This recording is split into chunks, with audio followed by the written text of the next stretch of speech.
ஆண்டவராக இயேசு கிறிஸ்துவின் நாம் மையப்படுவதாக இந்த காலவரையில் உங்களை யாவரையும் பார்ப்பதில் மிகுந்த சந்தோஷம். ஏன் இந்த கனி இவ்வளோ முக்கியம் சார்? ஒரே கனியாகவே பேசிகிட்டு இருக்கிறீங்களே, இதுனா அவ்வளோ முக்கியமா அப்படின்னு கேட்டிங்கன்னா, எஸ் இட் இஸ். மத்தேயு 7:16 அவர்களுடைய கனிகளாலே அவர்களை அறிவீர்கள். முச்செடிகளில் திராட்சை பழங்களையும் முட்பூண்டுகளில் அத்திப்பழங்களையும் பறிக்கிறீர்களா அப்படின்னு கேட்குறாரு. அவர்களுடைய கனிகளாலே அவர்களை அறிவீர். ஆண்டவராக இயேசு கிறிஸ்து நான் சொன்னபடி கிஃப்ட்ஸை அவர் அப்ரிஷியேட் பண்ணுறாரு தான், ஆனால் அதை தாண்டி ஃப்ரூட்ஸை ரொம்ப அதிகமாக எதிர்பார்க்குறார்.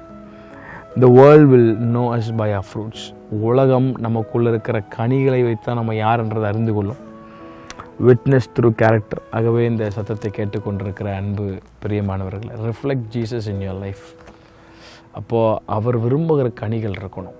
இந்த கனியெல்லாம் ஒவ்வொரு நாளும் சொல்லி, ஆண்டவரே அன்பு, சந்தோஷம், சமாதானம், நீடிய பொறுமை, தயவு, நற்குணம், விசுவாசம், கைண்ட்னஸ், இச்சை அடக்கம், இப்படிப்பட்ட கனிகளால் என்னை நிரப்புங்க.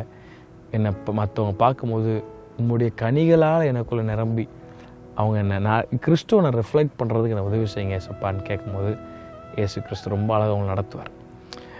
ஸோ அடுத்த சீரீஸில் தொடர்ந்து உங்களை சந்திப்போம். அடுத்த ஆவியானவர் என்ன பிளான் வச்சுருக்கிறாருன்னு நாளையிலேருந்து வேறு சீரீஸில் ஆண்டர் எப்படி நடத்தலான்னு பார்ப்போம். Have very blessed day.